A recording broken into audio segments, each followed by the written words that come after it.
Halo pecinta sepak bola dimanapun Anda berada. Anda kembali bersama kami di FM Sport, saluran terdepan yang menyajikan realita dan fakta di balik panggung lapangan hijau.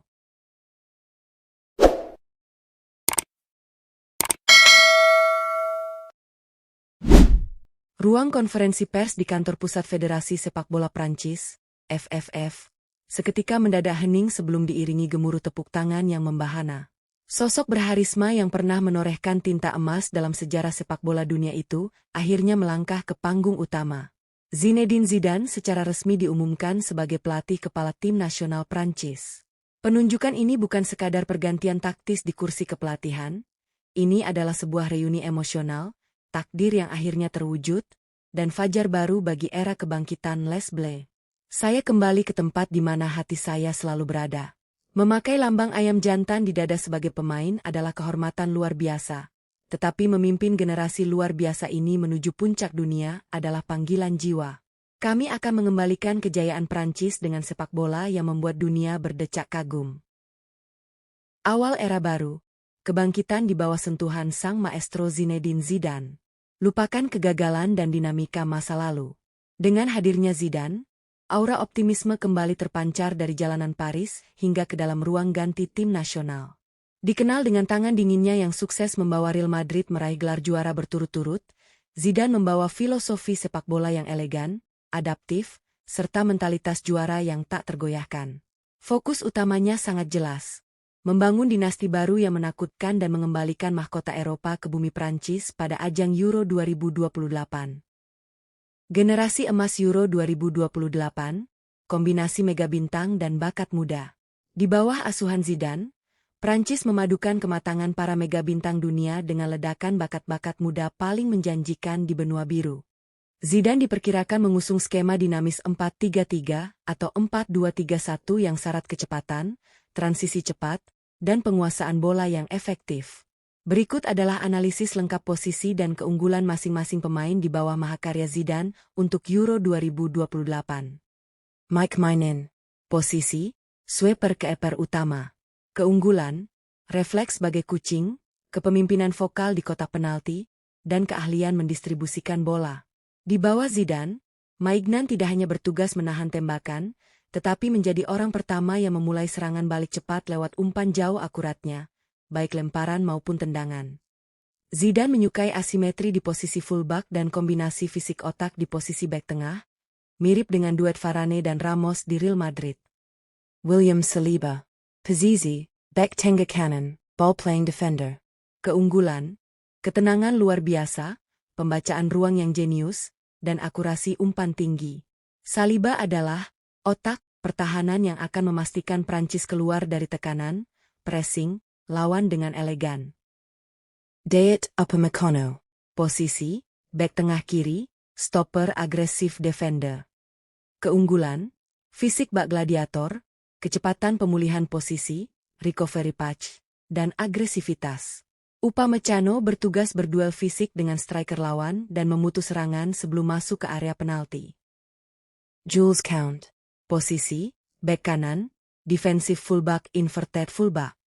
Keunggulan, disiplin taktis tingkat tinggi dan kemampuan duel 1 lawan 1 yang sulit ditembus. Saat menyerang, Kounde akan bergeser ke tengah menjadi bek tengah ketiga, memberikan keseimbangan agar Prancis tidak rentan terkena serangan balik. Theo Hernandez. Posisi, bek kiri, attacking wingback. Keunggulan, kecepatan lari sprint bagai kereta ekspres dan daya jelajah tanpa henti. Karena Kounde diam di belakang, Theo diberi kebebasan mutlak oleh Zidane untuk maju layaknya pemain sayap tambahan, memberikan ancaman lewat umpan silang mematikan. Duo gelandang ini adalah mesin utama yang menjamin Prancis menguasai transisi permainan. Tchouaméni. Posisi, gelandang bertahan. Keunggulan, intersepsi bola, kekuatan fisik, dan tembakan jarak jauh. Ia adalah jangkar yang menyeimbangkan tim, memastikan lini belakang aman saat pemain lain maju menyerang. Kounde. Posisi, gelandang tengah. Keunggulan, agresivitas dalam merebut bola, pressing, dan kemampuan membawa bola melewati kepungan lawan, press resistance. Kounde akan bertugas merusak ritme lawan dan mengalirkan bola dengan cepat ke pemain depan. Zidane sangat menyukai pemain nomor 10 yang cerdas, seperti Isco di eranya, yang didukung oleh pelari cepat di sisi sayap. Michael Olise. Posisi, gelandang serang penyerang lubang, AMF. Keunggulan, visi magis, akurasi umpan membelah pertahanan, dan kontrol bola lengket. Olise akan beroperasi di ruang antar lini, half space, menarik bek lawan, dan memberikan umpan matang untuk Mbappe atau para pemain sayap. Ousmane Dembele/Dewey/Barcola. Posisi, sayap kanan kiri. Keunggulan Dembele, mampu menggunakan kedua kaki dengan sama baiknya, drible tak tertebak, dan perusak konsentrasi bek sayap lawan. Keunggulan Barcola, eksekusi langsung ke arah gawang, directness, kecepatan lari di belakang garis pertahanan lawan, sangat cocok untuk transisi cepat. Keunggulan Dewey, flyer, kreativitas di ruang sempit, dan kelincahan yang berguna untuk membongkar tim yang parkir bus. Kylian Mbappe. Posisi, penyerang tengah/free roam forward. Keunggulan, penyelesaian akhir klinis, ledakan kecepatan, dan insting pembunuh. Oleh Zidane, Mbappe tidak akan dipaku di tengah. Ia akan diberi kebebasan, free role, untuk bergerak ke sayap kiri atau turun menjemput bola, membiarkan pertahanan lawan kebingungan siapa yang harus menjaganya. Senjata rahasia dari bangku cadangan, Super Subs. Zidane memenangkan 3 trofi Liga Champions berkat kepintarannya memaksimalkan pemain pengganti. 3 pemain ini adalah game changer sejati. Eduardo Camavinga. Peran utama, menggantikan Kone atau Theo Hernandez. Keunggulan, fleksibilitas luar biasa, energi tanpa batas, dan kemampuan merebut sekaligus mendistribusikan bola dengan cepat. Saat lawan kelelahan di menit ke-70, masuknya Camavinga akan mengembalikan dominasi intensitas Prancis. Warren Zaïre-Emery. Peran utama, menggantikan Tchouaméni atau Olise, untuk menstabilkan keunggulan. Keunggulan, kedewasaan bermain yang melampaui usianya, kecerdasan taktis, dan kekuatan melindungi bola. Jika Zidane butuh kontrol mutlak atas jalannya pertandingan, Emery adalah kuncinya.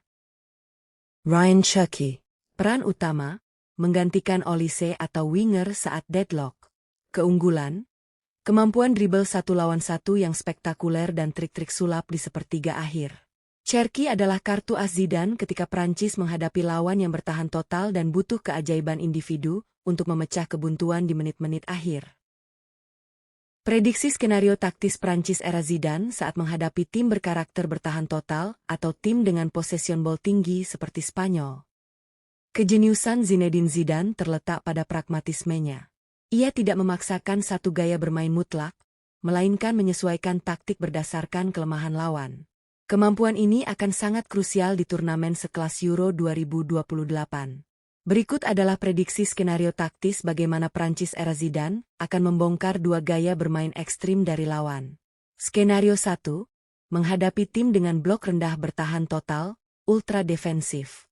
Karakteristik lawan, menumpuk Agustus 10 pemain di sepertiga akhir lapangan, merapatkan jarak antar lini, dan menutup ruang lari, contoh, Yunani, Skotlandia, atau tim underdog di fase grup. Tantangan utama, senjata utama Prancis, kecepatan transisi Mbappe dan Barcola, menjadi tumpul karena tidak ada ruang di belakang garis pertahanan lawan. Solusi taktis Zidane, overload sisi lapangan dan tembakan jarak jauh. Perubahan skema serangan, 2-3-5 atau 3-2-5. Saat menguasai bola, Zidane akan mendorong garis pertahanan tinggi hingga ke tengah lapangan. Theo Hernandez akan naik sejajar dengan lini serang di sisi kiri, mengubah formasi secara natural menjadi 2-3-5. Pemain sayap kanan seperti Michael Olise tidak akan menyisir garis tepi, melainkan masuk ke area half space, ruang antara bek tengah dan bek sayap lawan. Ini memancing bek lawan keluar dari posisinya dan menciptakan ruang bagi Mbappe untuk melakukan penetrasi dari jarak dekat. Rotaisi bola cepat, switch of play. Untuk merusak kerapatan lawan, Eduardo Camavinga dan Warren Zaïre-Emery akan mengalirkan bola dari sisi ke sisi secara cepat. Transisi lateral ini memaksa blok pertahanan lawan bergeser terus-menerus hingga mereka kelelahan dan meninggalkan celah. Long shots.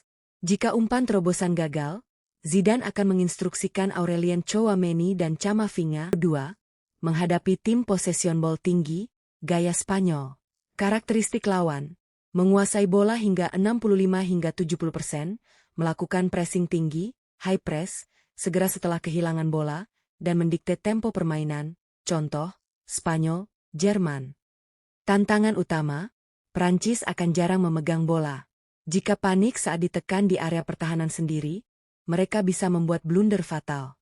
Solusi taktis Zidane, mid-block trap, bertahan dengan disiplin, kompak 4-4-2 atau 4-5-1. Zidane tidak akan menyuruh timnya mengejar bola membabi buta ke area pertahanan lawan.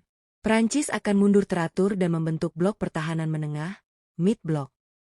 Mbappé akan tetap berada di depan, sementara sayap lainnya, seperti Barcola, turun merapatkan lini tengah. Prancis akan membiarkan Spanyol mengumpan bola berbentuk tapal kuda, usape, di area pertahanan mereka sendiri. Zidane tahu penguasaan bola tanpa penetrasi vertikal tidak akan membahayakan timnya. Pressing terukur pada titik lemah. Alih-alih menekan sepanjang waktu, Prancis memiliki pemicu, pressing trigger. Ketika bola diumpan ke pemain lawan yang rawan melakukan kesalahan, atau saat sentuhan pertama lawan tidak sempurna, Tchouaméni dan Camavinga akan langsung menerkam bak serigala. Counter-attack. Ini adalah DNA Real Madrid ala Zidane yang akan diwariskan ke Prancis. Begitu bola direbut di lini tengah, Prancis hanya butuh 2 hingga 3 umpan vertikal ke depan. Saliba atau Tchouaméni akan langsung melepaskan umpan terobosan membelah pertahanan Spanyol yang sedang naik tinggi, memanfaatkan lari sprint Mbappé atau Olise menuju gawang. Kesimpulannya di bawah Zidane, Prancis tidak akan terobsesi dengan statistik penguasaan bola.